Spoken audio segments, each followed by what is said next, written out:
A Dance in Fire, V1. Scene: the Imperial City, Cyrodiil. Date: 7 Frostfall 3E397. It seemed as if the palace had always housed the Atreus Building Commission, the company of clerks and estate agents who authored and notarized nearly every construction of any note in the Empire. It had stood for 250 years, since the reign of Emperor Magnus, plain-fronted and austere hall on a minor but respectable plaza in the Imperial City. Energetic and ambitious middle-class lads and ladies worked there, as well as complacent middle-aged ones like Decimus Scotti. No one could imagine a world without the Commission, least of all Scotti. To be accurate, he could not imagine a world without himself in the Commission. Lord Atreus is perfectly aware of your contributions, said the managing clerk, closing the shutter that demarcated Scotty's office behind him. But you know that things have been difficult. Yes, said Scotty, stiffly. Lord Vannick's men have been giving us a lot of competition lately, and we must be more efficient if we are to survive. Unfortunately, that means releasing some of our historically best, but presently underachieving senior clerks. I understand. It can't be helped. I'm glad that you understand, smiled the managing clerk, smiling thinly and withdrawing. Please have your room cleared immediately. Scotty began the task of organizing all his work to pass on to his successor. It would probably be a young Imbralius who would take most of it on, which was as it should be, he considered philosophically. The lad knew how to find business. Scotty wondered idly what the fellow would do with the contracts for the new statue of St. Alicia, for which the Temple of the One had applied. Probably invented clerical error, blame on his own predecessor, Decimus Scotti, and require an additional cost to rectify. I have correspondence for Decimus Scotti of the Atreus Building Commission. Scotty looked up. A fat-faced courier had entered his office and was thrusting forth a sealed scroll. He handed the boy a gold piece and opened it up. By the poor penmanship, atrocious spelling and grammar, and overall unprofessional tone, it was manifestly evident who the writer was. Leodus Juris, a fellow clerk some years before who had left the commission after being accused of unethical business practices. Dear Scotti, I imagine you always wondered what happened to me, and the last place you would have expected to find me is out in the woods. But that's exactly where I am. Haha. If you're smart and you want to make a lot of extra gold for Lord Atreus and yourself, haha, you'll come down to Valenwood too. If you haven't or have been following the politics here lately, you may or may not know that there's been a war between the Boschmer and their neighbors elsewhere over the past 2 years. Things have only just calmed down, and there's a lot of that needs to be rebuilt. Now I've got more business than I can handle, but I need someone with some clout, someone representing a respected agency to get the quill in the ink. That someone is you, my fiend. Come and meet me at the Mother Pascal's Tavern in Felinisti, Valenwood. It'll be here 2 weeks and you won't be sorry. Juris. P.S. Bring a wagon load of timber if you can. What have you there, Scotty? Asked a voice. Scotty started. It was Imbralius, his damnably handsome face peeking through the shutters, smiling in a way that melted the hearts of the stingiest of patrons and the roughest of stonemasons. Scotty shoved a letter in his jacket pocket. Personal correspondence, he sniffed. I'll be cleared up here in just a moment. I don't want to hurry you, said Imbralius, grabbing a few sheets of blank contracts from Scotty's desk. I've just gone through a stack, and the junior scribe's hands are all cramping up, so I thought you would have missed a few. The lad vanished. Scotty received the letter and read it again. He thought about his life, something he rarely did. He seemed to see a gray with a black insurmountable wall looming. There was only one narrow passage he could see in that wall. Quickly, before he had a moment to reconsider it, he grabbed a dozen of the blank contracts with shimmering gold Atreus building commission by appointment of his Imperial Majesty and hid them in the satchel with his personal effects. The next day, he began his adventure with a giddy lack of hesitation. He arranged for a seat in the caravan bound for Valenwood, the single escorted conveyance to the southeast, leaving the Imperial City that week. He had scarcely hours to pack, but he remembered to purchase a wagon load of timber. It'll be extra gold to pay for a horse to pull that, frowned the convoy head. So I anticipated, smiled Scotty with his best and briliest grin. 10 wagons, and all set off that afternoon through the familiar idyllic countryside, past fields of wildflowers, gently rolling woodlands, friendly hamlets. The clop of horses' hooves against the soundstone reminded Scotty of that Atreus building commission constructed it. 5 of the 18 necessary contracts for its completion were drafted by his own hand. Very smart of you to bring that wood along, said a gray-whiskered Breton man next to him on his wagon. You must be in commerce. Of a sort, said Scotty, in a way he hoped was mysterious before introducing himself. Decimus Scotty. Griff Mellon, said the man. I'm a poet, actually, a translator of old Bosmer literature. I was researching some newly discovered facts about the Minoria de Playbar 2 years ago when the war broke out and I had to leave. You are no doubt familiar with the Minoriad, if you're aware of the Green Pact. Scotty thought the man might be speaking perfect gibberish, but he nodded his head. Naturally, I don't pretend the Minoriad is as renowned as a Me'elinad or as ancient as a Dansir Gul, but I think it has remarkable significance to the understanding the nature of the Merolithic Bosmer mind, the origin of the wood elf aversion to cutting their own wood or eating any plant material at all, yet paradoxically the willingness to import plant stuff from other cultures, I feel, can be linked to a passage in the Minoriad. Malin shuffled through some of his papers, searching for the appropriate text. To Scotty's vast relief, the carriage soon stopped at the camp for the night. They were high on a bluff over a gray stream, and before them was the great valley of Valenwood. Only the cry of seabirds declared the presence of the ocean to the bay of the west. Here the timber was so tall and wide, twisting around itself like an impossible knot begun eons ago, to be impenetrable. A few more modest trees, only 50 feet to the lowest branches, stood on the cliff at the edge of camp. The sight was so alien to Scotty, and he found himself so anxious about the proposition of entering the wilderness that he could not imagine sleeping. Fortunately, Malon had supposed that he had found another academic with a passion for the riddles of ancient culture. Long into the night, he recited Bosmer verse in the original and in his own translation, sobbing and bellowing and whispering wherever appropriate. Gradually, Scotty began to feel drowsy, but a sudden crack of wood snapping made him sit straight up. What was that? Malin smiled. I like it too. Convocation, the malignity of the moonless Bakelm. A dance of fire. There's some enormous birds up in the trees moving around, whispered Scotty, pointing in the direction of the dark shapes above. I wouldn't worry about that, said Malin, irritated with his audience. Now listen to how the poet characterizes Herman Moore's invocation of the 18th stanza of the 4th book. The dark shapes in the trees were some of them perched like birds, others slithered like snakes, and still others stood up straight, like men's. As Malin recited his verse, Scotty watched the figures softly leap from branch to branch, half gliding across impossible distances for anything without wings. They gathered in groups and then reorganized until they had spread to every tree around the camp.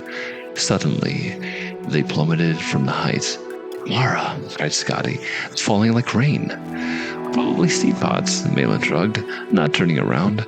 Some of the trees here have remarkable camp erupted into chaos. Fires burst out in the wagons. The horses wailed from the mortal blows. Casks of wine, fresh water, and liquor gushed their contents to the ground. A nimble shadow dashed past Scotty and Malin, gathering sacks of grain and gold with impossible agility and grace. Scotty had only one glance at it, lit up by a sudden nearby burst of flame. It was a sleek creature with pointed ears, wide yellow eyes, mottled pied fur, and a tail like a whip. "Werewolf," he whispered, shrinking back. "Cathai-rots," groaned Malin. "Much worse. Khajiit cousins or some such thing come to plunder." "Are you sure?" As quickly as they struck, the creatures retreated, diving off the bluff before the battle maze in the night. The caravan's escorts had fully opened their eyes. Malin and Scotty ran to the precipice and saw 100 feet below the tiny figures dash out of the water, shake themselves, and disappear into the wood. "Werewolves aren't acrobats like that," said Malin. "They're definitely Cathai-rot. Bastard thieves. Thanks Stendar they didn't realize the value of my notebooks. It was a complete loss." It wasn't a complete loss. A Dance in Fire, V2. It was a complete loss. The Cathai-rite had stolen or destroyed almost every item of value in the caravan in just a few minutes' time. Decca Muscati's wagon load of wood he had hoped to trade with the Bosmer had been set on fire and then toppled off the bluff. His clothing and contracts were tattered and ground into the mud of dirt mixed with spilt wine. All of the pilgrims, merchants, and adventurers in the group moaned and wept as they gathered the remnants of their belongings by the rising sun of the dawn. "I best not tell anyone that I managed to hold on to my notes for my translation of the Menoriad play bar," whispered poet Griff Malin. "They'd probably just turn on me." Scotty politely declined the opportunity of telling Malin just how little value he himself placed in the man's properties. Instead, he counted the coins in his purse. 34 gold pieces. Very little indeed for an entrepreneur beginning of a new business. "Hoy!" came a cry from the wood. A small party of Bosmer emerged from the thicket, clad in leather mail and bearing arms. "Friend or foe?" "Neither," growled the convoy head. "You must be Cyrodiils," laughed the leader of the group, a tall, skeleton, thin youth with a sharp, vulpine face. "We heard you were en route. Evidently, so did our enemies." "But the war was over," muttered one of the caravan's now ruined merchants. Bosmer laughed again. "No act of war, just a little border enterprise. You are going on to Balanesti?" "I'm not." The convoy head shook his head. "As far as I'm concerned, my duty is done. No more horses, no more caravan. Just a fat profit lost to me." The men and women crowded around the men, protesting, threatening, begging, but he refused to step foot in Valenwood.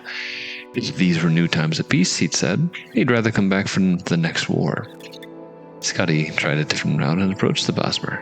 He spoke with an authoritative but friendly voice, the kind he'd use in negotiations with peevish carpenters. "I don't suppose you'd consider escorting me to Falanesti? I'm a representative for an important imperial agency, the Atreus Building Commission, here to help repair and alleviate some of the problems the war with the Khajiit brought to your province. Patriotism, 20 gold pieces.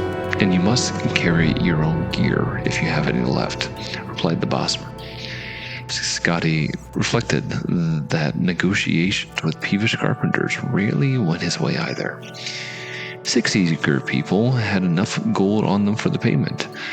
Among those without funds was the poet, who appealed to Scotty for assistance. "Sorry, Griff. I only have 14 gold left over. Not even enough for a decent room when I was in Palanesti.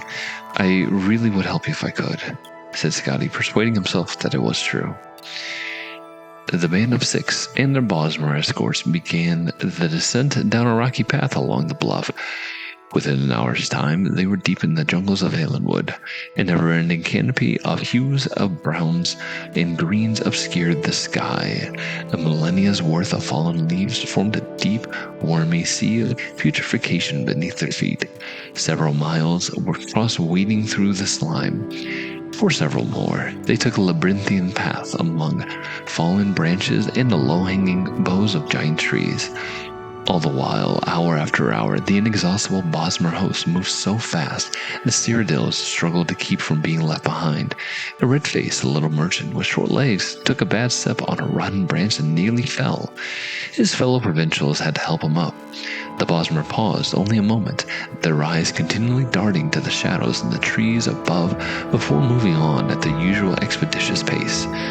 "What are they so nervous about?" wheezed the merchant irritably. "Morcathai, right?" "Don't be ridiculous," laughed the Bosmer unconvincingly. "Could you eat this far in a Valenwood in times of peace? They'd never dare." When the group passed high enough above the swamp that the smell was somewhat dissipated, Scotty felt a sudden pang of hunger. He was used to 4 meals a day in the Cyrodiil custom. Hours of non-stop exertion without food was not part of his regimen as a comfortable, paid clerk. He pondered, feeling somewhat delirious. How long had they been trotting through the jungle? 12 hours? 20? A week? Time was meaningless. Sunlight was only sporadic through the vegetative ceiling. Phosphorescent molds on the trees and in the muck below provided the only regular illumination. "Is it at all possible for us to rest and eat?" he hollered up to his host ahead. "We're near to Falanesti," came the echoing reply. "Lots of food there." The path continued upward for several hours more across a cloud of fallen logs, rising up to the first and then the second boughs of the tree line. As they rounded a long corner, the travelers found themselves midway up a waterfall that fell 100 feet or more. No one had the energy to complain as they began piling up stacks of rock, agonizing foot by foot. The Bosmer escorts disappeared into the mist, but Scotty kept climbing up until there was no more rock left. He wiped the sweat and river water from his eyes. Falanesti spread across the horizon before him. Sprawling across both banks of the river stood the mighty Grat Oak City, with groves and orchards of lesser trees crowding it like supplicants before their king. At a lesser scale, the tree that formed the moving city would have been extraordinary, gnarled and twisted with a gorgeous crown of gold and green, dripping with vines and shining with sap. At a mile tall and half as wide, it was the most magnificent thing Scotty had ever seen. If he had not been a starving man with the soul of a clerk, he would have sung.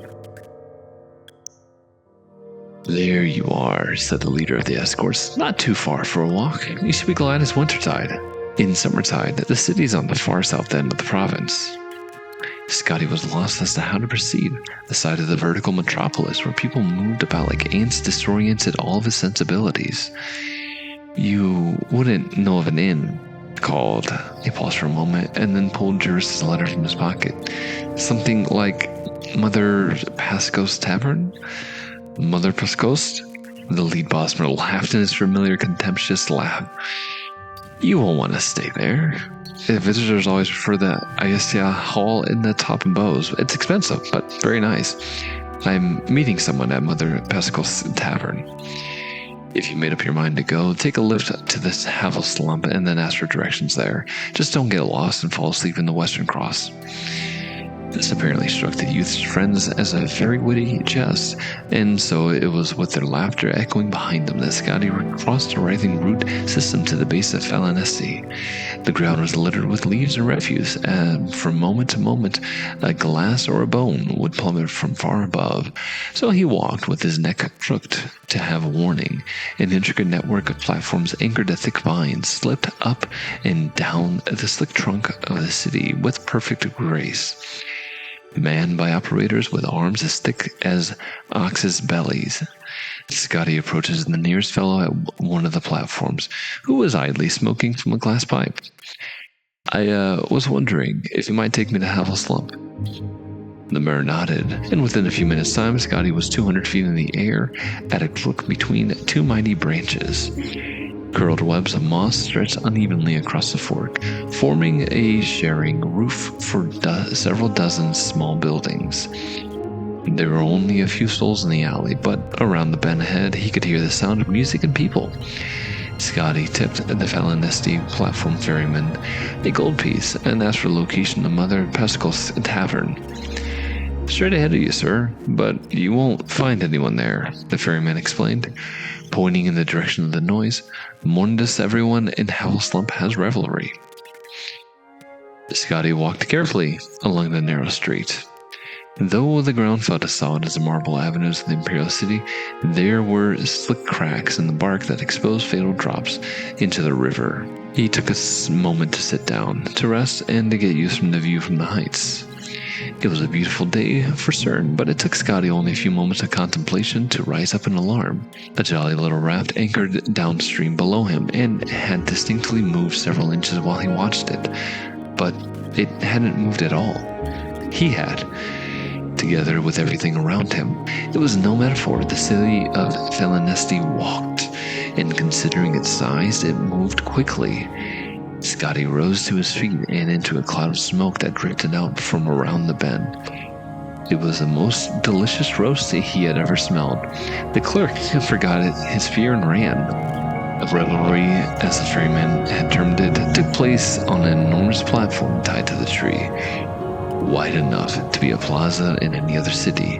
A fantastic assortment of the most amazing people Scotty had ever seen were jammed shoulder to shoulder together, many eating, many more drinking, and some dancing to a lutist and a singer perched on an offshoot above the crowd. They were largely Bosmer, true natives clad in colorful leather and bones, with a close minority of orcs. Whirling through the throng, dancing and bellowing at one another were hideous ape people. A few heads bobbing over the tops of the crowd belonged not, as Scotty first assumed, to very tall people, but a family of centaurs. "You're not for some mutton?" queried a wizened old Mer who roasted an enormous beast on some red-hot rocks.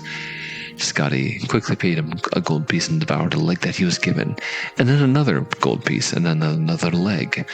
The fellow chuckled when Scotty began choking on a piece of crystal and handed him a mug of frothing white drink. He drank it and felt a quiver run through his body as if he were being tickled. "Oh, what is that?" Scotty asked. "Jaga, fermented pig's milk. I can let you have a flagon of it and a bit more mutton for another gold." Scotty agreed, paid, and gobbled down the meat, and took the flagon with him as he slipped into the crowd. His co-worker Leotis Giris, the man who had told him to come to Valenwood, was nowhere to be seen. When the flagon was a quarter empty, Scotty stopped looking for Giris.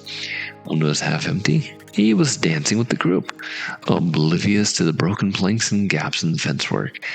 At 3/4 empty, he was trading jokes with a group of creatures whose language was completely alien to him. By the time that the flagon was completely drained, he was asleep, snoring, while the revelry continued on all around his supine body. The next morning, still asleep, Scotty had the sensation of someone kissing him. He made a face to return the favor, but a pain like fire spread throughout his chest and forced him to open his eyes. There was an insect the size of a large calf sitting on him, crushing him, its spiky legs holding him down, while a central spiral-bladed vortex of a mouth tore through his shirt. He screamed and thrashed, but the beast was too strong. It had found its meal and was going to finish it. "It's over," thought Scotty wildly.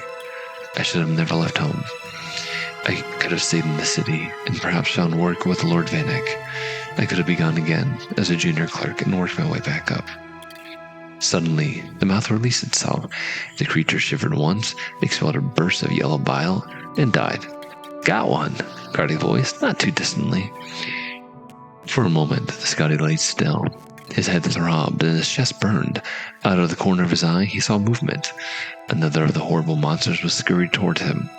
He scrambled, trying to push himself free, but before he can come out, there was the sound of a bow cracking, and an arrow pierced the second insect.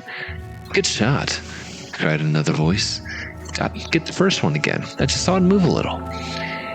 This time, Scotty felt the impact of the bolt hit his carcass. He cried out, but he could not hear how muffled his voice was by the beetle's body. Cautiously, he tried sliding his foot out and rolling under, but the movement had apparently had the effect of convincing the archers that the creature still lived. A volley of arrows was launched forth. Now the beast was sufficiently perforated, so pools of its blood, and likely the blood of its victims, began to seep out onto Scotty's body. When Scotty was a lad, before he grew too sophisticated for such sports, he had often gone to the Imperial Arena for the competitions of war. He recalled a great veteran of the fights. When asked, telling him a secret, "Whenever I'm in doubt about what to do, I have a shield and I stay behind it." Scotty followed that advice. After an hour, when he no longer heard arrows being fired, he threw aside the remains of the bug and leapt quickly as he could to his stand. It was not a moment too soon. A gang of 8 archers had their bows pointing in his direction, ready to fire. When they saw him, they laughed. "Didn't anyone ever tell you not to sleep on the Western Cross? How are we going to exterminate all the Horvors if you drunks keep feeding them?" Scotty shook his head and walked back along the platform, around the bend, to have a slump. He was bloodied and torn and tired, and he had far too much fermented pig's milk. All he wanted was a proper place to lie down. He stepped into Mother Presco's tavern, a dank place, what with sap and smelling of mildew. "My name is Decimus Scotty," he said. "I was hoping you have someone named Jura staying here." "Decimus Scotty," pondered the fleshy proprietress. "Mother Prescos herself." "I've heard that name." "Oh, you must be the fellow he left the note for. Let me go see if I can find it." A dancing fire. V3. Mother Prescost disappeared into the sordid hole that was her tavern, and emerged a moment later with a scrap of paper with Leotis Juris's familiar scrawl. Decimus Scotty held it up before a patch of sunlight that had found its way through the massive boughs of the city tree and read, "Scotty, so you made it to Falanesti Valenwood. Congratulations. I'm sure you had quite an adventure getting here. Unfortunately, I am not here anymore, as you probably guess. There's a town down river called Athi I'm at. Get a boat and join me. It's ideal. I hope you brought a lot of contracts, because these people don't need a lot of building done. They were close to war, you see, but not so close that they don't have any money left to pay. Haha. Meet me down here as soon as you can. Jurish." So Scotty pondered. Juris had left Falanesti and gone to some place called Athi.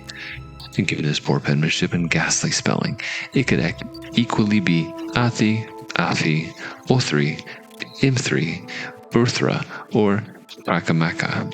A sensible thing to do, Scotty knew, was to call this adventure over and just try to find some way to get back home to the Imperial City. He was no mercenary devoted to a life of thrills. He was, or at least had been, a senior clerk at a successful private building commission. Over the last few weeks, he had been robbed by the Cathedrat, taken on a death march to the jungle by a gang of Basmuri, half-starved to death, drugged with fermented pig's milk, nearly slain by some kind of giant tick, and attacked by archers. He was filthy, exhausted, and he counted 10 gold pieces to his name. Now, the man whose proposal brought him to the depths of misery was not even here. It was both judicious and seemly to abandon the enterprise entirely. And yet, a small but distinct voice in his head told him, "You have been chosen. You have no other choice but to see this through." Scotty turned to the stout old woman, Mother Prescost, who had been watching him curiously. "I was wondering if you knew of a village that was at the edge of the recent conflict with elsewhere. Something called, it's called something like Athai? You must mean Athai," she grinned. "My middle lad, Vigil, he manages a dairy down there. Beautiful country, right on the river. Is that where your friend went?" "Yes," said Scotty. "Do you know the fastest way to get there?" After a short conversation, an even shorter ride to Falanesti's routes by way of platforms and a jog to the riverbank, Scotty was negotiating transport with a huge fair-haired Bosmer with a face like a pickled carp. He called himself Captain Balfix, but even Scotty, with a sheltered life, could recognize him for what he was. A retired pirate for hire, a smuggler for certain, and probably much worse. His ship, which had clearly been stolen in the distant past, was bent on was the bent old Imperial sloop. 50 gold and we'll be in Athay in 2 days' time, boomed Captain Balfix expansively. I had 9 gold pieces, replied Scotty, infilling the need for explanation. Added, I had 10, but I gave one to the platform ferryman to get me down here. 9 is just as fine, said the captain agreeably. Truth be told, I was going to the Thay whether you paid me or not. Make yourself comfortable in the boat, we'll be leaving in just a few minutes. Dick and Scotty boarded the vessel, which sat low in the water of the river, stacked high with crates and sacks that spilled out of the hold and galley onto the deck. Each was marked with stamps advertising most innocuous substances: copper scraps, lard, ink, high rock meal, marked for cattle, tar, fish jelly. Scotty's imagination reeled, picturing what sorts of illicit imports were truly aboard. It took more than a few minutes for Captain Balfix to haul in the rest of his cargo, but in an hour the anchor was up and they were sailing downriver towards Athay. The green-gray water barely rippled, only touched by the fingers of the breeze. Lush plants of life crowded the banks, obscuring from sight all the animals that sang and roared at one another. Lulled by the serene surroundings, Scotty drifted into sleep. At night, he woke and gratefully accepted some clean clothes and food from Captain Balfix. Why are you going to Athay, if I may ask? Queried the Bosmer. I'm meeting a former colleague there. Yesterday, I come down from the Imperial City where I worked for the Atreus Building Commission to negotiate some contracts. Scotty took another bite of the dried sausages they were sharing for dinner. We're going to try and repair and refurbish whatever bridges, roads, and other structures that got damaged in the recent war with the Khajiit. It's been a hard 2 years, Captain nodded his head, though I suppose good for me and the likes of you and your friend. Trade routes cut off, now they think there's going to be a war with the Somerset Isles. You heard that? Scotty shook his head. I've done my fair share of smuggling skooma down the coast, even helping some revolutionary types escape the Maine's wrath. But now the war's made me a legitimate trader, a businessman. The first casualties of war is always the corrupted. Scotty said he was sorry to hear that. Then they lapsed into silence, watching the stars and moon's reflections in the still water. The next day, Scotty awoke to find the captain wrapped up in his sail, tortured from alcohol, singing in a low, slurred voice. When he saw Scotty rise, he offered his flagon of Jaga. I learned my lesson during reveille at Western Cross. The captain laughed and then burst into tears. I don't want to be legitimate. Other pirates I used to know are still raping and stealing and smuggling and selling nice folk like you into slavery. I swear to you, I never thought the first time that I ran a real shipment of legal goods that my life would turn out like this. Oh, I know I could go back to it, but Bandar knows not after all I've seen. I'm a ruined man. Scotty helped the weeping Murrah out of the sail, murmuring words of reassurance. And then he added, forgive me for changing the subject, but where are we? Oh, moaned Captain Balfix miserably. We made good time. Athay's right around the bend in the river. And it looks like Athay's on fire, said Scotty, pointing. A great plume of smoke, black as pitch, was rising above the trees. As they drifted around the bend, they next saw the flames and then the blackened skeletal remains of the village. Dying, blazing villagers leapt from rocks into the river. A cacophony of wailing met their ears, and they could see, roaming among the edges of the town, the figures of Khajiit soldiers bearing torches. And bless me, slurred the captain. War's back on. Oh no, whimpered Scotty. The sloop drifted with the current towards the opposite shore, away from the fiery town. Scotty turned his attention there, and the sanctuary it offered. Just a peaceful arbor, away from the horror. And there was a shudder of leaves in 2 of the trees, and a dozen lithe Khajiit dropped to the ground, armed with bows. They see us, hissed Scotty, and they've got bows. Of course they got bows, snarled Captain Balfix. We Bosmer may have invented the bloody things, but we didn't think to keep them a secret, you bloody bureaucrat.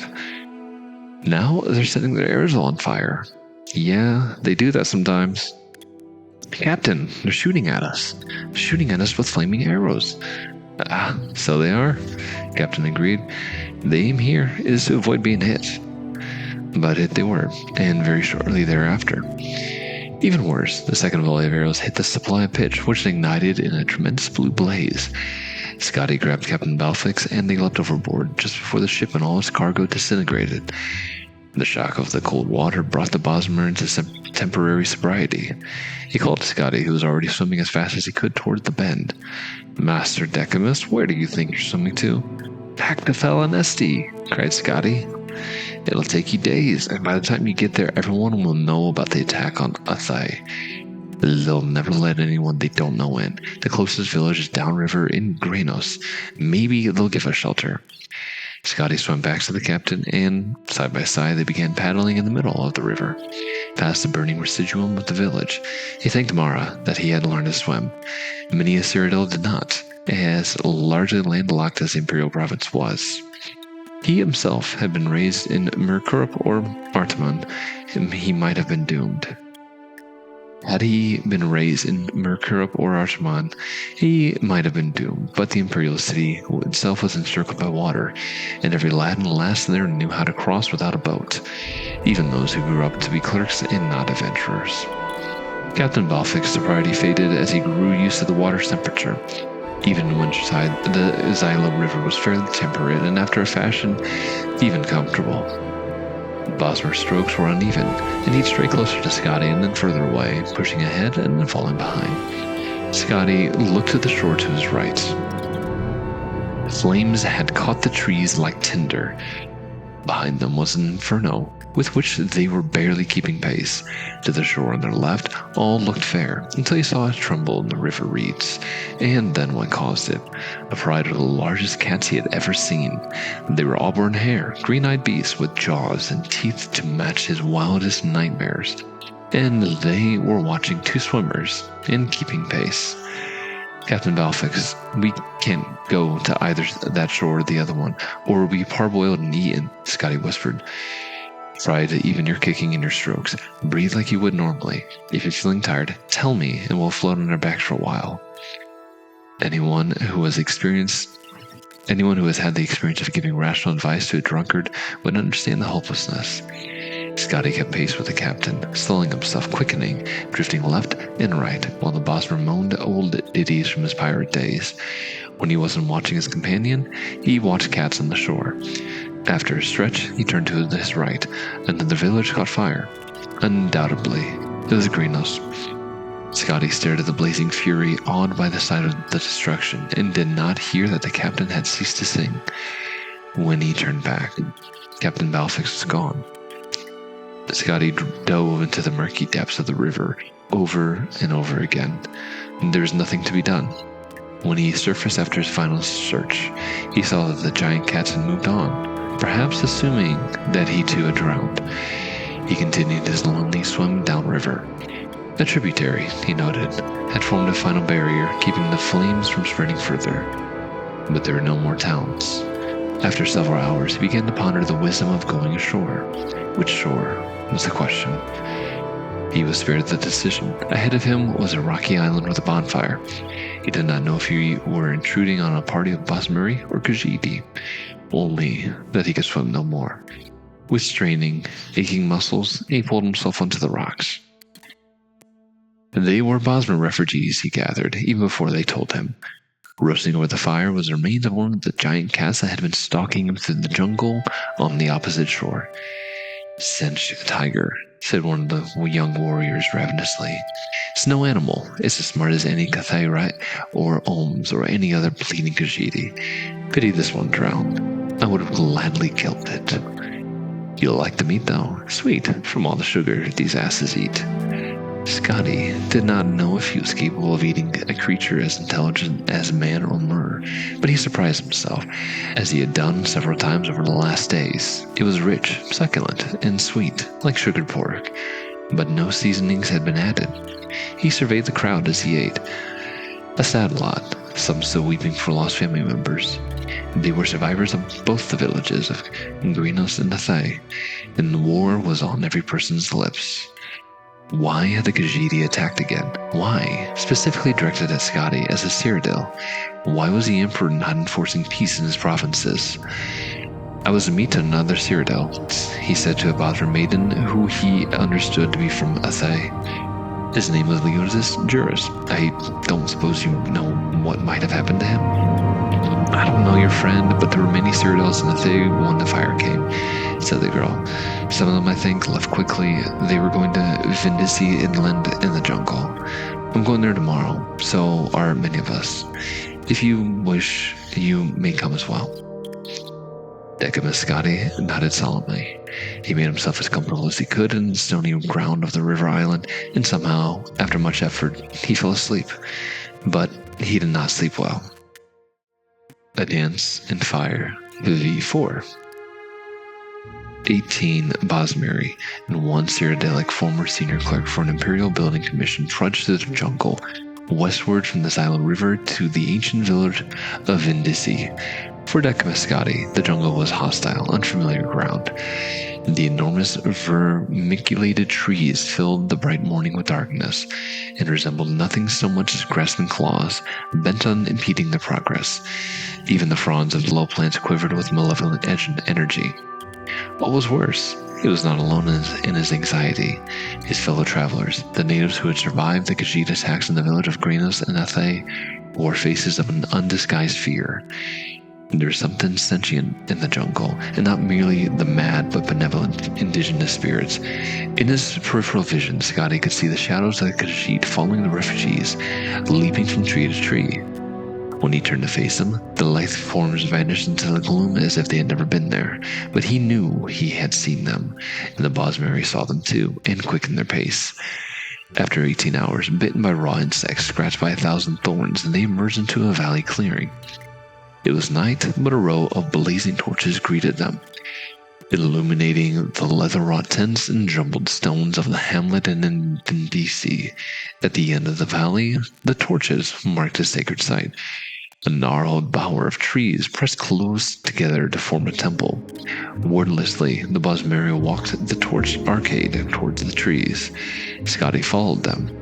When they reached the solid mass of living wood, with only one gaping portal, Scotty could see a dim blue light glowing within. Low, sonorous moan from 100 voices echoed within. The Bosmeri maiden he had been following held her hand, stopping him. You do not understand, but no outsider, not even a friend, may answer, she said. This is a holy place. Scotty nodded and watched the refugees march into the temple, heads bowed. Their voices joined with the ones within. When the last wood elf had gone inside, Scotty turned his attention back to the village. There must be food to be had somewhere. A tendril of smoke and a faint whiff of roasting venison beyond the torchlight led him. There were 5 Cyrodiils, 2 Bretons, and a Nord. The group gathered around the campfire of glowing white stones, pulling streaming strips of meat from the cadaver of a great stag. As Scotty's approached, they rose up, all but the Nord, who was distracted by his hunk of animal flesh. Good evening. Sorry to interrupt, but I was wondering if I might have a little something to eat. I'm afraid I'm rather hungry, after walking all day with some refugees from Grinos and Athay. They bade him to sit down and eat, and introduce themselves. So the war's back on, it seems, said Scotty amiably. This thing for these effete do-nothings, replied the Nord in between bites. I've never seen such a lazy culture. Now they've got the Khajiit striking them on land and the high elves at sea. If there's any province that deserves a little distress, it's damnable in Valenwood. I don't see how they're so offensive to you, laughed one of the Bretons. They're congenital thieves, even worse than the Khajiit, because they are so less meek in their aggression. The Nord spat out a gob of fat which sizzled on the hot stones of the fire. They spread their force in the territory that doesn't belong to them, slowly infiltrating their neighbors, and their puzzled one elsewhere shouts back at them. They're all villains of the worst order.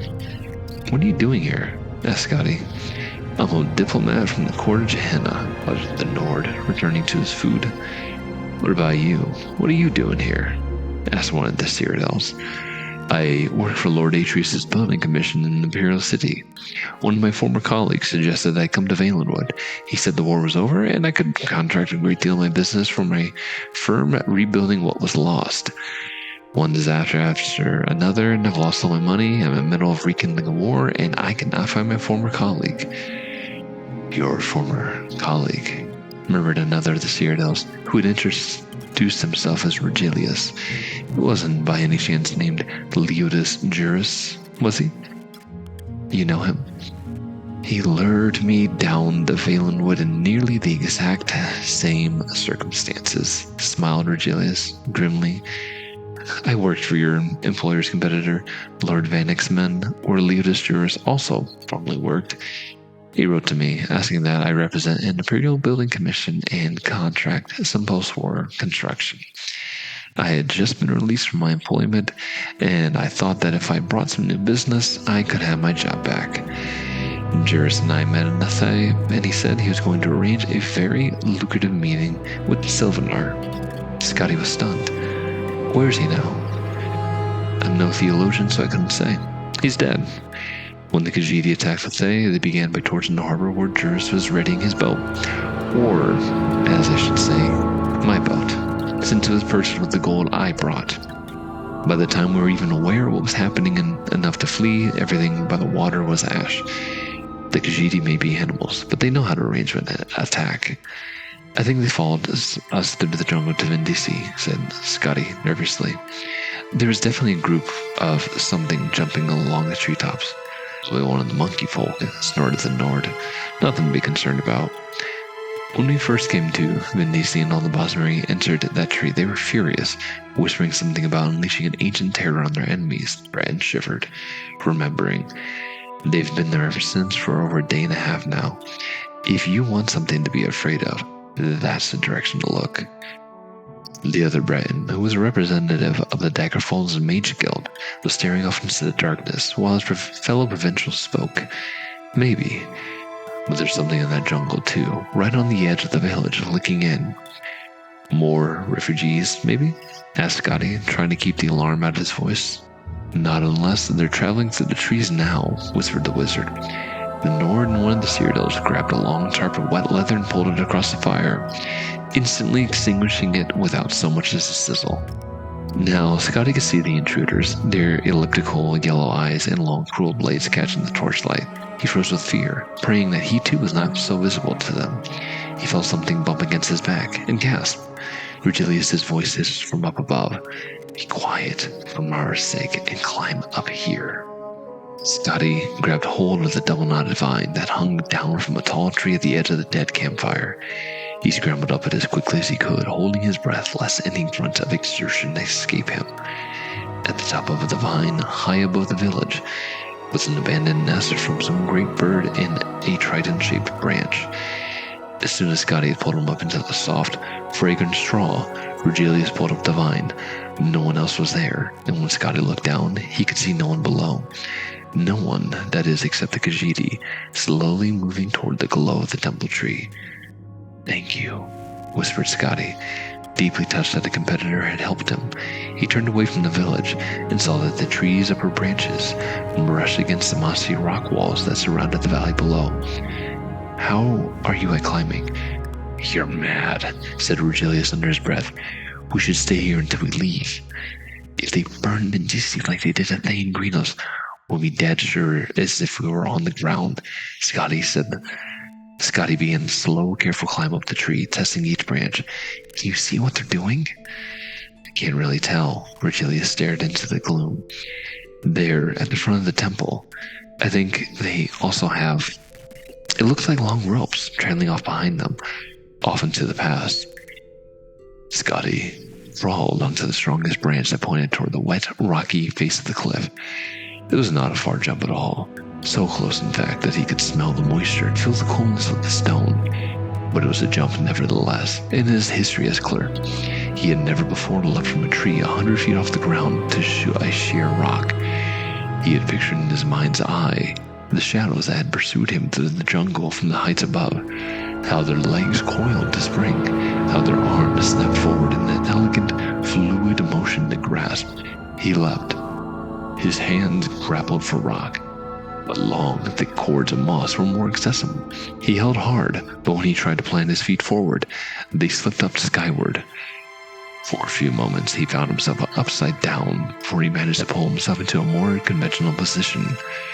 There was a narrow outcropping jutting out of the cliff where he could stand and finally exhale. Regulus, Regulus, Regulus. Scotty did not dare to call out. In a minute, there was a shaking of branches and Lord Vanek's men emerged.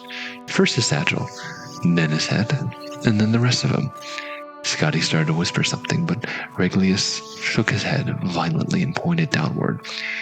One of the Khajiit was at the base of the tree, peering at the remains of the campfire. Regulus awkwardly tried to balance himself on the branch, but it was as strong as it was exceedingly difficult, with only one free hand. Scotty cupped his palms and pointed at the satchel. It seemed to pain Regulus to let it out of his grasp, but he relented and tossed it to Scotty. There was a small, almost invisible hole in the bag, and when Scotty caught it, a single gold coin dropped out. It rang as it bounced against the rock wall in a descent, a high, soft sound that seemed like the loudest alarm Scotty had ever heard. Then many things happened very quickly. The Cathay right at the base of the tree looked up and gave a loud wail. The other Khajiit followed in chorus as the cat below crouched down and then sprung up onto the lower branches. Regulus saw it below him, climbing up with impossible dexterity, and panicked. Even before he jumped, Scotty could tell that he was going to fall. With a cry, Regulus the Kirk plunged to the ground, breaking his neck on impact. A flash of white fire erupted from every crevice in the temple, and the moan of the Blessed Mary prayer changed into something terrible and otherworldly. The climbing Cathay rate stopped and stared. Here ago, it gasped. The wild hunt. It was as if a crack in reality had opened wide, a flood of horrific beasts, tentacled toads, insects of armor and spine, gelatinous serpents, vaporous beings with the face of gods, all poured forth from the great hollow tree. Blinded with fury, they tore the Khajiit in front of the temple to pieces. All the other cats fled for the jungle, but as they did so, they began pulling on the ropes they carried. In a few seconds' time, the entire village of Vendisi was boiling with the lunatic apparitions of the wild hunt. Over the babbling, barking, and howling horde, Scotty heard the Cyrodiils in hiding cry out as they were devoured. The Nord, too, was found in Ian, and both Bretons. The wizard had turned himself invisible, but the swarm did not rely on their sight. The tree the Cathay rot began to sway and rock from the impossible violence beneath it. Scotty looked at the Khajiit's fear-struck eyes and held out one of the cords of moss. The cat's face showed its pitiful gratitude as it leapt for the vine. It didn't have time to entirely replace that expression when Scotty pulled back the cord and watched it fall. The hunt consumed it to the bone before it struck the ground. Scotty's own jump up to the next outcropping of the rock was immeasurably more successful. From there, he pulled himself to the top of the cliff and was able to look down into the chaos that had been the village of Vendisi. The hunt's mass had grown and began to spill out through the pass out of the valley, pursuing the fleeing Khajiit. It was then that the madness truly began. In the moon's light from Scotty's vantage, he could see where the Khajiit had attached their ropes. With a thunderous boom, an avalanche of boulders poured over the pass. When the dust cleared, he saw that the valley had been sealed. The wild hunt had nowhere to turn but on itself. Scotty turned his head, unable to bear to look at the cannibalistic orgy. The night jungle stood before him, a web of wood. He slung Regulus's satchel over his shoulder and entered. A Dance in Fire, V5. Soap, the forest will eat love. Straight ahead, stupid and a stupid cow. The voice boomed out so suddenly that Decimus Scotty jumped. He stared off into the dim jungle glade, from which he had only heard animals and insect calls, and the low whistling of wind moments before. It was a queer, oddly accented voice of indiscriminate gender, tremulous in its modulations, but unmistakably human. or, at the very least, Elven. An isolated Bosmer, perhaps with a poor grasp of the Cyrodiilic language. After countless hours of plodding through the dense knot of Valenwood jungle, any voice of slight familiarity sounded wondrous. "Hello?" he cried. "Beetles on any names? Certainly, yesterday, yes?" The voice called back. "Who, what, and when? And mice?" "I'm afraid I don't understand," replied Scotty, turning toward the brambled tree, thick as a wagon, where the voice had issued. "But you needn't be afraid of me. My name is Decimus Scotty. I'm a Cyrodiil from the Imperial City. I came here to help rebuild Valenwood after the war, you see, and now I'm rather lost. Gemstones and grilled slaves. The war," moaned the voice, and broke down into sobs. "You know about the war?" I wasn't sure. I wasn't even sure how far away from the border I am now." Scotty began slowly walking toward the tree. He dropped Regilius's satchel to the ground and held out his empty hands. "I'm unarmed. I only want to know the way to the closest town. I'm trying to meet my friend Leodis Juris in Sylvanar." "Sylvanar!" The voice laughed. It laughed even louder as Scotty circled the tree. "Worms and wine, worms and wine. Sylvanar sings for the worms and wine." "There is nothing to be found anywhere around the tree. I don't see you. Where are you hiding?" In frustration, born of hunger and exhaustion, he struck the tree trunk. A sudden shiver of gold and red erupted from the hollow nook above, and Scotty was surrounded by 6 winged creatures scarcely more than a few inches long. Bright crimson eyes were set on either side of the tunnel-like protuberances. The animals' always open mouth.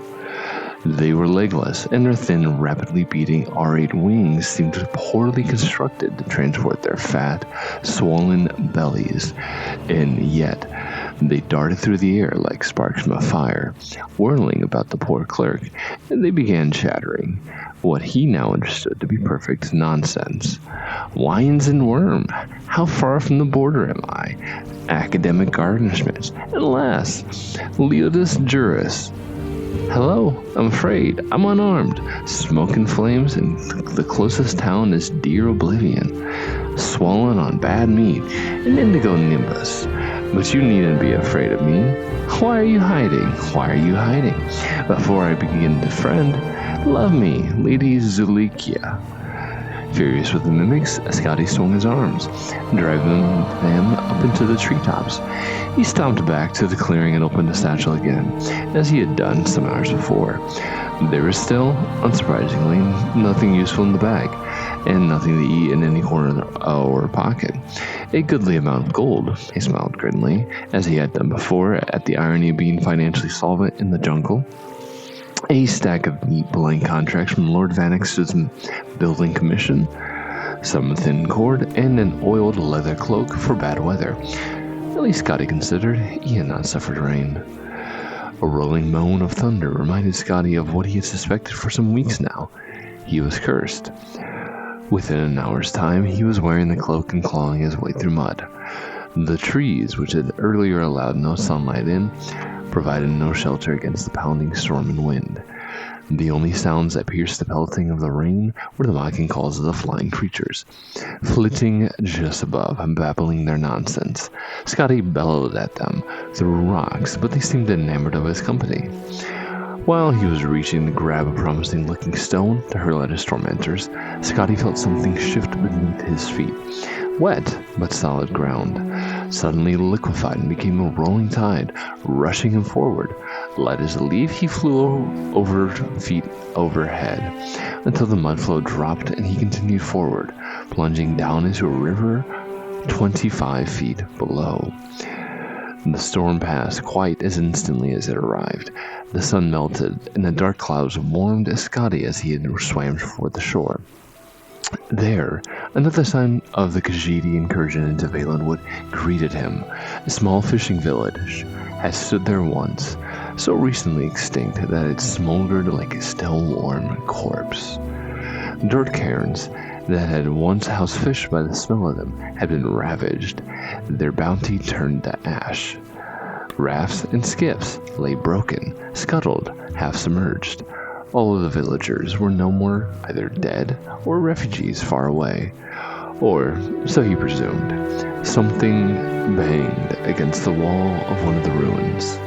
Scotty ran to investigate. "My name is Decimus Scotty," sang the first beast. "I'm a Cyrodiil from the Imperial City.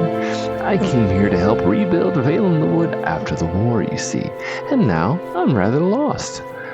"I swell to maculate Apanek," agreed one of his companions. "I don't see you. Why are you hiding?" As they fell into the chattering, Scotty began to search the rest of the village. Surely the cats had left something behind. A scrap of dried meat, a morsel of fish, sausage, anything. But they had been immaculate in their complete annihilation. There was nothing to eat anywhere. Scotty did find one item of possible use under the tumbled remains of a stone hut. A bow and 2 arrows made of bone. The string had been lost, likely burned away in the heat of the fire, but he pulled the cord from Regulus's satchel and restrung it. The creatures flew over and hovered nearby as he worked. "The convent of the sacred Leotis Juris? You know about the war? Worms and wine, circumscribe a golden nose, Apanek." The moment the cord was taut, Scotty knocked an arrow and swung around, pulling the string tight against his chest. The winged beasts, having had experience with archers before, shot off in all directions in a blur. They needn't have bothered. Scotty's first arrow dove into the ground 3 feet in front of him. He swore and retrieved it. The mimics, having likewise had experience with 4 archers before, returned at once to hovering nearby and mocking Scotty. On his second shot, Scotty did much better, in purely technical terms. He remembered how the archers of Falanesti looked when he pulled himself out from the Horvortic, and they were all taking aim at him. He extended his left hand, and right elbow in a symmetrical line, drawing the bow so his hand touched his jawline, and he could see the creature in his sight like the arrow was a finger he was pointing with. The bolt missed the target only by 2 feet, but it continued on its trajectory, snapping when it struck a rock wall. Scotty walked to the river's edge. He had only 1 arrow left, and perhaps he considered it would be most practical to find a slow-moving fish and fire on that. If he missed, at least there's less of a chance of breaking the shaft, and he could always retrieve it from the water. A rather torpid, whiskered fish rolled by, and he took aim at it. My name is Decimus Scotty," one of the creatures howled, frightening the fish away. "Stupid, a stupid cow. Will you dance a dance in the fire?" Scotty turned and aimed the arrow as he'd done before. This time, however, he remembered to plant his feet as the archers had done, 7 inches apart, knee straight, left leg slightly forward to meet the angle of his right shoulder. He released the last arrow. The arrow also proved a serviceable prong for roasting the creature against the smoking hot stones of one of the ruins. His other companions had disappeared instantly after the beast was slain, and Scotty was able to dine in peace. The meat proved to be delicious, if scarcely more than a first course. He was picking the last of it from the bones, and when a boat sailed into view from around the bend of the river, at the helm were Bosmer sailors. Scotty ran to the bank and waved his arms. They averted their eyes and continued past. "You bloody, callous bastards," Scotty howled. "Knaves, hooligans, ape-necks, scoundrels." A gray, whiskered form came out from a hatch, and Scotty immediately recognized him as Griff Mallon, the poet translator he had met in the caravan from Cyrodiil. He peered Scotty's direction, and his eyes lit up with delight. "Decimus Scotty, precisely the man I hoped to see. I want to get your thoughts on a rather puzzling passage in the Morrowind playbar. It begins, I went weeping into the world, searching for wonders. Perhaps you're familiar with it." "I'd like nothing better than to discuss the Morrowind playbar with you, Griff," Scotty called back. "Would you let me come aboard first?" Overjoyed at being on a ship bound for any port at all, Scotty was true to his word. For over an hour, as the boat rolled down the river past the blackened remnants of Bosmeri villages, he asked no questions. and spoke nothing of his life over the past weeks. He merely listened at Melon's theories of merithic Aldemari esoterica. The translator was undemanding of his guest's scholarship, accepting nods and shrugs as civilized conversation. He even produced some wine and fish jelly, which he shared with Scotty absent-mindedly, as he expounded on his various theses. Finally, while Malin was searching for a reference into some minor point in his notes, Scotty asked, rather off subject, but I was wondering where we're bound. The very heart of the province, Sylvanar, Malin said, not looking up from the passage he was reading. Somewhat bothersome, actually, as I wanted to go to Woodhearth first to talk to the Bosmer there, who claims to have an original copy of Dear Yalmed Hayad, if you can believe it. But for the time being, that has to wait. Somerset Isle has surrendered the city, and is in the process of starving the citizenry until they surrender. It's a tiresome project, since the Bosmeri are happy to eat one another, so there's risk at that end. Only one fat wood elf will remain to wave the flag. That is vexing, agreed Scotty, sympathetically. To the east, the Khajiit are burning everything, and to the west, the High Elves are waging war. I don't suppose the borders to the north are clear? They're even worse, replied Malin, finger on the page, still distracted. The Cyrodiils and the Redguards don't want Bosmer refugees streaming into the provinces. Stands the only reason. Imagine how much more criminally inclined they'd be now that the homeless and hungry. So, murmured Scotty, feeling a shiver. We're trapped in Valenwood. Not at all. I need to leave fairly shortly myself, as my publisher has set a very definite deadline for my new book of translations. From what I can understand, one merely petitions to the Sylvanar for special border protection, and one can cross in the Cyrodiil with impunity. Petition the Sylvanar or petition at Sylvanar? Petition the Sylvanar at Sylvanar. It's an odd nomenclature that is typical of this place, the sort of thing that makes my job as a translator that much more challenging. The Sylvanar, he, or rather they, are the closest the Bosmeri have to a great leader. The essential thing to remember about the Sylvanar, Malin smiled, finding the passage he was looking for. Here, a fortnight, inexplicable, the world burns into a dance. There's that metaphor again. What were you saying about Sylvanar? Asked Scotty. The essential thing to remember? I don't remember what I was saying, replied Malin, turning back to his oration. In a week's time, the little boat bumped along the shallow, calmer waters of the foaming current the Xylo had become. Then Echimascati first saw the city of Sylvanar. If Alanesti was a tree, then Sylvanar was a flower. A magnificent pile of faded shades of green, red, blue, and white, shining with crystalline residue. Malin had mentioned offhand, when not otherwise explaining Aldemari Forsadi, that Sylvanar had once been a blossoming glade in the forest.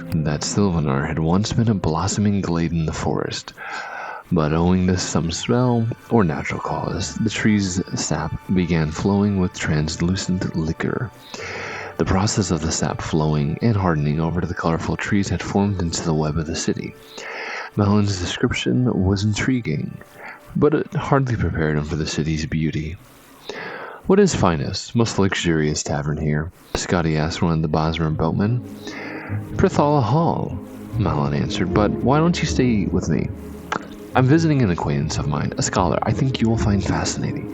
His hovel isn't much, but he has the most extraordinary ideas about the principles of a merithic Aldemari tribe at the Sarmathi. Under any circumstances, I will happily accept, said Scotty graciously. But after weeks of sleeping on the ground or on a raft, and eating whatever I could scrounge, I feel the need for some indulgent creature comforts. And then, after a day or two, I'll petition the Sylvanar for safe passage to Cyrodiil. The men bade each other goodbye. Griff Malin gave him the address of his publisher in the Imperial City, which Scotty accepted and quickly forgot. The clerk wandered to the streets of Sylvanar, crossing bridges of amber, admiring the petrified forest architecture in front of a particularly estimable palace of silvery, reflective crystal. He found Prithala Hall. He took to the finest room and ordered a gluttonous meal of the finest quality. At a nearby table, he sat two very fat fellows, a man in a bosmer, remarking how much finer the food there was than at Sylvanar's palace. And they began to discuss the war and some issues of finances and rebuilding provincial bridges. The man noticed Scotty looking at them, and his eyes flashed recognition. "Scotty, is that you? Kinnereth, where have you been? I had to make all the contacts here on my own." At the sound of his voice, Scotty recognized him. The fat man was Leodis Juris, vastly engorged. A dancing fire, V6. Declan and Scotty sat down, listening to Leodis Juris. The clerk could hardly believe how fat his former colleague at Lord Atrius's building commission had become. The piquant aroma of the roasted meat dish before Scotty melted away. All the other sounds and textures of Berthal Hall vanished around him, as if nothing else existed but the vast former Juris. Scotty did not consider himself an emotional man, but he felt a tide flow over him at the sight and sound of a man whose badly written letters had been the guidepost that carried him from the Imperial City back in early Frostfall. "Where have you been?" the Juris demanded again. "I told you to meet me in Falonesti weeks ago." "I was there weeks ago," Scotty stammered, too surprised to be indignant. "I got your note to meet with you at Athe, and so I went there, but the Khajiit had burned it to the ground. Somehow I had found my way with the refugees in another village, and someone there told me that you had been killed." "And you believed that right away?" Juris sneered. "The fellow seemed very well informed about you. He was a clerk from Lord Vanex's building commission named Regulus, and he said that you had also suggested that he come down to Valenwood to profit from the war." "Oh, yes," said Juris after thinking a moment.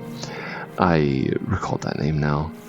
Well, it's good for business to have two representatives from the Imperial building commissions here. We just need all coordinate our bids, and all should be well." "Regulus is dead," said Scotty, "but I have his contracts from Lord Vanex's commission." "Even better," gasped Juris, impressed. "I never knew you were such a ruthless competitor," Declan to Scotty. "Yes, this could certainly improve our position with Sylvanar. Have I introduced you to Bathsphere?" Scotty had only been dimly aware of the Bosmer's presence at the table with Juris, which is surprising, given that the Mer's girth nearly equaled his dining companion. The clerk nodded to the Baths coldly, still numb and confused. It had not left his mind that only an hour earlier Scotty had intended to petition Sylvanar for safe passage through the border back to Cyrodiil. The thought of doing business with Juris at all, of profiting from Valenwood War or elsewhere, and now the second one with Somerset Isle, seemed like something happening to another person. "Your colleague and I were talking about the Sylvanar," said Baths, putting down the leg of mutton he had been gnawing on. "I don't suppose you've heard about his nature?" "A little, but nothing very specific. I got the impression that he's very important and very peculiar. He's the representative of the people, legally, physically, and emotionally," explained Juris. A little annoyed at his new partner's lack of common knowledge. "When they're healthy, so is he. When they're mostly female, so is he. When they cry for food or trade or an absence of foreign interference, he feels it too, and makes the laws accordingly. In a way, he's a despot, but he's the people's despot." "That sounds," said Scotty, searching for the appropriate word, "like bunk." "Perhaps it is," shrugged Baths, "but he has many rights as the voice of the people, including granting of foreign building and trade contracts. It's not important whether you believe us. Just think of the Sylvanar as being like one of your mad emperors, like Pelagius. The problem facing us now is that since Valenwood is being attacked on all sides, the Sylvanar's aspect is now one of distrust and fear of foreigners. The one hope of his people, and thus of Sylvanar himself, is that the Emperor will intervene and stop the war." "Will he?" asked Scotty. "You know as well as we do that the Emperor has not been himself lately." Juris helped himself to Regulus's satchel and pulled out the blank contracts. "Who knows what he'll choose to do or not do? The reality is not our concern, but these blessings from the late good Sir Regulus make our job much simpler. They discussed how they would represent themselves to the Sylvanar into the evening. Scotty ate continuously, but not nearly so much as Juris or Basts. When the sun had begun to rise in the hills, its light reddening through the crystal walls of the tavern, Juris and Basts left to the rooms at the palace, granted to them diplomatically in lieu of an actual immediate audience with the Sylvanar. Scotty went to his room. He thought about staying up a little longer to ruminate over Juris's plans and to see what might be the flaw in them. But upon touching the cool, soft bed, he immediately fell asleep. The next afternoon, Scotty awoke, feeling himself again. In other words, timid. For several weeks now, he had been a creature bent on merely survival. He had been driven to exhaustion, attacked by several jungle beasts, starved, nearly drowned, and forced into discussions of ancient Aldemary poetical works. The discussion he had with Juris and Basts about how to dupe the Sylvanar into signing their contracts seemed perfectly reasonable then. Scotty dressed himself in his old, battered clothes and went downstairs in search of food and a peaceful place to think. "You're up," cried Baths upon seeing him. "We should go to the palace now." "Now?" whined Scotty. "Look at me, I need new clothes. This isn't the way one should dress to pay or a call on a prostitute, let alone the voice of the people of Valenwood. I haven't even paid." "You must cease from this moment forward being a clerk and become a student of mercantile trade," said Leewidus Juris grandly, taking Scotty by the arm and leading him into the sunlit boulevard outside. "The first rule is to recognize what you represent to the prospective client and what angle best suits you. You cannot dazzle him with opulent fashion and professional bearing, my dear boy, and it would be fatal if you attempted to. Trust me on this. Several others, besides Baths and I, are guests at the palace, and they have made the error of appearing too eager, too formal, too ready for business. They will never be granted audience with the Sylvanar, but we have remained aloof ever since the initial rejection. I've dallied about the court, spread my knowledge of life in the imperial city, had my ears pierced, attended promenades, eaten and drunk all that was given to me. I dare say I've put on a pound or two. The message we've sent is clear. It is in his, not our, best interest to meet." "Our plan worked," added Bast. "When I told his minister that our imperial representative had arrived and that we were at last willing to meet with the Sylvanar this morning, we were told to bring you there straight away." "Are we late then?" asked Scotty. "Very," laughed Juris. "But that's again part of the angle we're representing. Benevolent disinterest. Remember not to confuse the Sylvanar with conventional nobility. He is the mind of the common people. When you grasp that, you'll understand how to manipulate him." And Juris spent the last several minutes of the walk through the city expounding on his theories about what Valenwood needed, how much, and at what price. They were staggering figurines, far more construction and far higher cost than anything Scotty had been used to dealing with. He listened carefully. All around them, the city of Sylvanar revealed itself. Glass and flower, roaring winds, and beautiful inertia. When they reached the palace of the Sylvanar, Decimus Scotty stopped, stunned. Juris looked at him a moment and laughed. "It's quite bizarre, isn't it?" That it was. A frozen scarlet burst of twisted uneven spires, as if a rival sun rising. A blossom the size of a village, where courtiers and servants resembled nothing so much as insects walked about, sucking its ichor. Entering over a bent petal-like bridge, the three walked through the palace of unbalanced walls. Where the partitions bent close together and touched, there was a shaded hall, or a small chamber. Where they warped away from one another, there was a courtyard. There were no doors anywhere. No any way to get to the Sylvanar but by crossing through the entire spiral of the palace, through meetings and bedrooms and dining halls, past dignitaries, consorts, musicians, and many guards. "It's an interesting palace," said Bath, "but not very much privacy." Of course, that suits the Sylvanar well. When they reached the inner corridors, 2 hours after they first entered the palace, guards, brandishing blades and bows, stopped them. "We have an audience with the Sylvanar," said Juris patiently. "This is Lord Decimus Scotty, the Imperial representative. One of the guards disappeared down the winding corridor and returned moments later with a tall, proud Bosmer, clad in a loose robe of patchwork leather. He was the Minister of Trade. Sylvanar wishes to speak with Lord Decamascati alone. It was not the place to argue or show fear, so Scotty stepped forward, not even looking toward jurors or in baths. He was certain they were showing their masks of benevolent indifference. Following the minister into the audience chamber,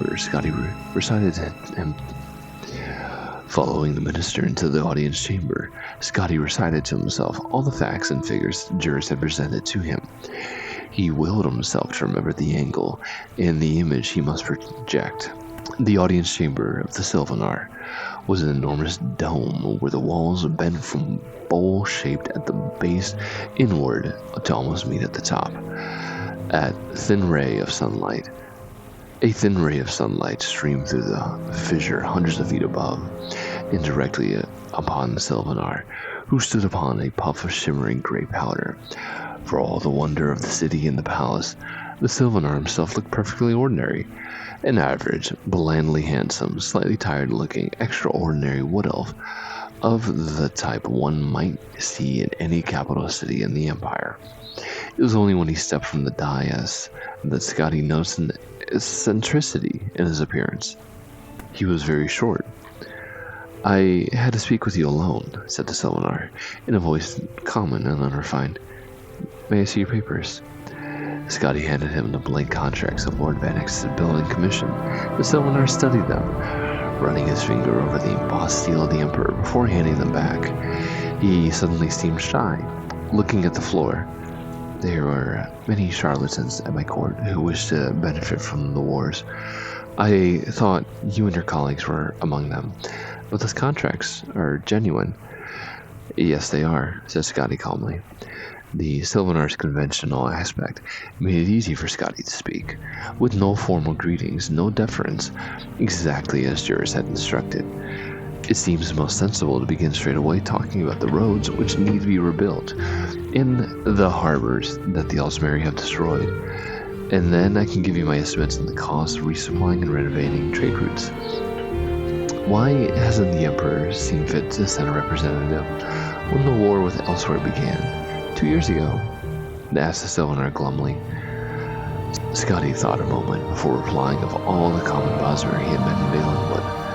The greedy, frightened mercenaries who had escorted him from the border, the hard-drinking revelers, and expert pest-exterminating archers in the western cross of Valenesti, those he owed Mother Pascos in Havel Slump, Captain Balfix, the poor, sadly reformed pirate, the terrified but hopeful refugees of Athain Granos, the mad, murderous, self-devouring wild hunt of Vindisi, the scion dour boatman hired by Griffin Palin, the degenerate, grasping baths.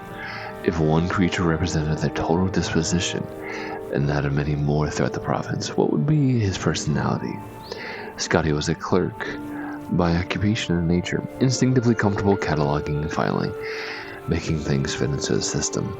If the soul in Valenwood were to be filed, where would it be put? The answer came upon him almost before he posed himself the question. Denial. "I'm afraid that question doesn't interest me," said Scotty. "Now can we get back to business at hand?" All afternoon, Scotty and the Sylvanar discussed the pressing needs of Valenwood. Every contract was filled and signed. So much was required, and there were so many costs associated with addendums and codicils had to be scribbled into the margins of the paper, and those had to be resigned. Scotty maintained his benevolent indifference, but he found that dealing with the Sylvanar was not quite the same as dealing with a simple, sullen child. The voice of the people knew certain practical everyday things very well. The yields of fish, the benefits of trade, the condition of every township and forest in this province. "We will have a banquet tomorrow night to celebrate this commission," said the Sylvanar at last. "Best make it tonight," replied Scotty. "We should leave for Cyrodiil with the contracts tomorrow, so I'll need a safe passage to the border. We best not waste any more time." "Agreed," said the Sylvanar, and called for his Minister of Trade to put a seal on the contracts and arrange for the feast. Scotty left the chamber. and was greeted by baths and jurors. Their faces showed the strain of maintaining the illusion of unconcern for too many hours. As soon as they were out of sight and the guards, they begged Scotty to tell them all. When he showed them the contract, Baths began weeping with delight. "Anything about the Sylvanar that surprises you?" asked Juris. "I hadn't expected him to be half my height." "Was he?" Juris looked mildly surprised. "He must have shrunk since I tried to have an audience with him earlier. Maybe there's something to all that nonsense about him being affected by the plight of his people." A Dance in Fire, V7. Scene, Sylvanar, Valenwood. Date, 13 Sun's Dusk, 3E397. The banquet at the palace of the Sylvanar was well attended by every jealous bureaucrat and traitor who had attempted the contract of the rebuilding of Valenwood. They looked on Deccan as Scotty, Leoda's jurors, and Baths with undisguised hatred. It made Scotty very uncomfortable, but Juris delighted in it. As the servants brought in platter after platter of roasted meats, Juris himself poured a cup of jaga and toasted the clerk. "I can confess it now," said Juris. "I had grave doubts about inviting you to join me on this adventure. All the other clerks and agents of building commissions I had contacted were more outwardly impressive, but none of them made it through, let alone to come to the audience chamber of the Sylvanar, let alone brokered the deals of their own like you did. Come, have a cup of jaga with me." "No thank you," said Scotty. "I had too much of that drug in Falinesti and nearly got sucked dry by a giant tick because of it. I'll find something else to drink." Scotty wandered about the hall until he saw some diplomats drinking mugs of a steaming brown liquid, poured from a large urn. He asked him if it was tea. "Tea? Made of leaves?" scoffed the first diplomat. "Not in Valenwood. This is rot meth." Scotty poured himself a mug and took a tentative sip. It was gamey, bitter, and sugared, and very salty. At first it seemed very disagreeable to his palate, but a moment later he found he had drained the mug and was pouring another. His body tingled. All of the sounds in the chamber seemed oddly disjointed, but not frighteningly so. "So you're that fellow who got the Sylvanar to sign all his contracts," said the second diplomat. "That must have required some deep negotiation." Not at all. Just a little basic understanding of mercantile trading," grinned Scotty, pouring himself a third mug of rot meth. "The Sylvanar was very eager to involve the Imperial State with the affairs of Valenwood. I was very eager to take a percentage of the commission. With all that blessed eagerness, it was merely a matter of putting quill to the contract, bless you." "You've been in the employ of His Imperial Majesty long?" asked the first diplomat. "It's a bite, or rather, a bit more complicated than that in the Imperial City. Between you and me, I don't really have a job. I used to work for Lord Atreus in his building commission, but I got sacked. And then the contracts from Lord Vanek and his building commission, because I got them from this fellow Regulius, who is a competitor, but still a very fine fellow, until he was made dead by the Skajiti." Scotty drained his fifth mug. "And when I got back to the Imperial City, then the real negotiations can begin, bless you. I can go to my old employer, to Lord Vanek, and say, 'Look here, you. Which one of you wants these commissions?' And they'll fall over each other to take them from me. It'll be bidding war for my percentage, the likes of which no one nowhere has ever seen." "So you're not a representative of His Imperial Majesty, the Emperor?" asked the first diplomat. "Did you hear what I said? Are you stupid?" Scotty felt a surge of rage, which quickly subsided. He chuckled and poured himself a seventh mug. "So the building commissions are privately owned, but they're still representatives of the Emperor. So I'm a representative of the Emperor, or I will be, when I get these contracts in. It's very complicated. I can understand why you're not following me. Bless you, it's all like the poet said, a dance in the fire, if you follow the illusion. That is to say, illusion." "And your colleagues, are they representatives of the Emperor?" asked the second diplomat. Scotty burst into laughter, shaking his head. The diplomats made their respects and went to talk to the minister. Scotty stumbled out of the palace and reeled through the strange organic avenues and boulevards of the city. It took him several hours to find his way in Perthala Hall and his room. Once there, he slept very neatly on his bed. The next morning he woke the jurist in baths in his room, shaking him. He felt half asleep and unable to open his eyes fully, but otherwise fine. The conversations with the diplomats floated in his mind like a haze, an obscure childhood memory. What in Mars' name is rot meth? Rancid, strongly fermented meat juices with lots of spices to kill the poisons, smiled Baths. I should have warned you to stay with Jaga. You must understand the meat mandate by now, laughed Juris. These Bosmeri would rather eat each other than touch the fruit of the vine or the field. What did I say to those diplomats? Cried Scotty, panicking. Nothing bad, apparently, said Juris, pulling out some papers. Your escorts are downstairs to bring you to the Imperial Province. Here are your papers and safe passage. The Sylvanar seems very impatient about business proceeding forward rapidly. He promises to send you some sort of rare treasure when the contracts are fulfilled. See, he's already giving me something. The Juris showed off one of his new bejeweled earring, a beautiful large faceted ruby. Baths showed that he had a similar one. The two fat fellows left the room so Scotty could dress and pack. A full regiment of Sylvanar's guards was on the street in front of the tavern. They surrounded a carriage, crested with the official arms of Valenwood. Still dazed, Scotty climbed in, and the captain of the guard gave the signal. They began a quick gallop. Scotty shook himself and then peered behind. Baths and Juris were waving him goodbye. Wait, Scotty cried. Aren't you coming back to the Imperial Province too?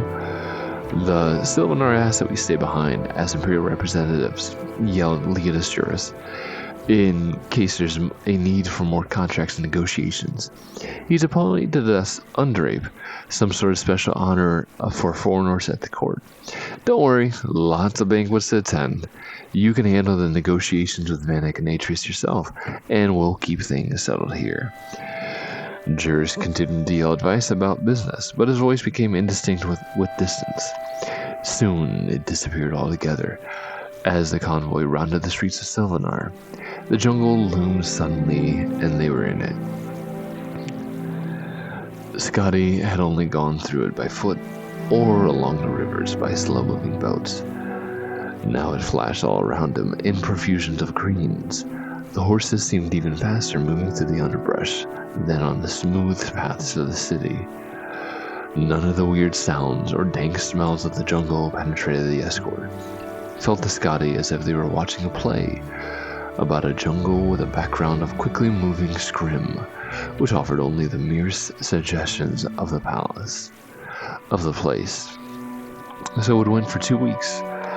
There was lots of food and water in the carriage with the clerk, so he merely ate and slept as the caravan pressed endlessly on. From time to time, he could hear the sound of blades clashing, but when he looked around, whatever had attacked the caravan had long since been left behind. At last, they reached the border, where an Imperial garrison was stationed. Scotty presented the soldiers who met the carriage with the papers. They asked him a barrage of questions that he answered monosyllabically, and then they let him pass. It took several more days to arrive at the gates of the Imperial City. The horses that had flown so fast through the jungles now slowed down in the unfamiliar territory of the wooded Colovian estates. By contrast, the cries of his province's birds and smells of the province's plant life brought Decimus Scotty alive. It was as if he had been dreaming all the past months. At the gates of the city, Scotty's carriage door was open for him, and he stepped out on uncertain legs. Before he had a moment to say something to the escort, they had vanished, galloping back through the south through the forest. First thing he did now was to go home to the closest tavern and have tea and fruit and bread. If he had never eaten meat again, he told himself, that would suit him very nicely. Negotiations with Lord Atreus and Lord Vanek proceeded immediately thereafter. It was most agreeable. Both commissions recognized how lucrative the building of Valenwood would be for their agency. Lord Vanek claimed, quite justifiably, that the contracts had been written on forms notarized by his commission. He had the legal right to them. Lord Atreus claimed that Decimus Scotty was his agent and representatives, and that he had never been released from his employment. The Emperor was called to arbitrate, but he claimed to be unavailable. His advisor, the battle mage Jaegar Tharn, had disappeared long ago and could not be called on for his wisdom and impartial mediation. Scotty lived very comfortably off the bribes from Lord Atreus and Lord Vanek. Every week, a letter would arrive from jurors or baths asking about the state of negotiations. Gradually, these letters ceased coming, and more urgent ones came from the Minister of Trade and Sylvanar himself. The War of the Blue Divide with Somerset Isle ended with the Altamari winning several new coastal islands from the Wood Elves. The war with Elsewhere continued, ravaging the eastern borders of Valenwood. Still, Vanek and Atreus fought over who would help. One fine morning in early spring of the year 398, a courier arrived at Decamus Scotty's door. Lord Vanek has won the Valenwood Commission and requests that you and your contracts come to his hall at your earliest convenience. As Lord Atreus decided not to challenge further, asked Scotty, he's been unable to, having died very suddenly just now from a terrible, unfortunate accident, said the courier. Scotty had wondered how long it would be before the Dark Brotherhood was brought in for final negotiations. As he walked toward Lord Vanek's building commission, a long, severe piece of architecture on a minor but respectable plaza, he wondered if he had played the game as he ought to have. Could Vanek be so rapacious as to offer him a lower percentage of the commission now that his chief competitor was dead? Thankfully, he discovered that Lord Vanek had already decided to pay Scotty what he proposed during the heat of the winter negotiations. His advisors had explained to him that the other, lesser building commissions might come forward unless the matter were handled quickly and fairly. Glad that we have all of the legal issues done with, said Lord Vanek fondly. Now we can get to the business of helping the poor Bosberry and collecting the profits. It's a pity you weren't a representative for all the troubles with the Bendermach and the Arnesian business. But there'll be plenty more wars, I'm sure of that. Scotty and Lord Vanek sent word to the Sylvanar that they had last prepared to honor the contracts. A few weeks later, they held a banquet in honor of the profitable enterprise. Decamus Scotty was a darling of the Imperial City, and no expense was spared to make it an unforgettable evening. Scotty met the nobles and wealthy merchants who would be benefiting from his business dealings. An exotic but somewhat faintly familiar smell rose in the ballroom. He traced it to its source, a thick, roasted slab of meat, so long and thick it covered several platters. The Cyrodiilic revelers were eating it ravenously, unable to find words to express their delight at its tastes and textures. It's nothing like I've ever had before. It's like pig-fed venison. Do you see marbling of fattened meat? It's a masterpiece. Scotty went to take a slice, but then he saw something embedded deep in the dried and rendered roast. He nearly collided with his new employer, Lord Vanek, as he stumbled back. Where did this come from? Scotty stammered. From my client, the Sylvanar, beamed his lordship. It's some kind of local delicacy they call Unthrapa. Scotty vomited and didn't stop for some time. It cast a rather temporary pall in the evening, but when Decamus Scotty was carried off to his manor house, the guests continued to dine.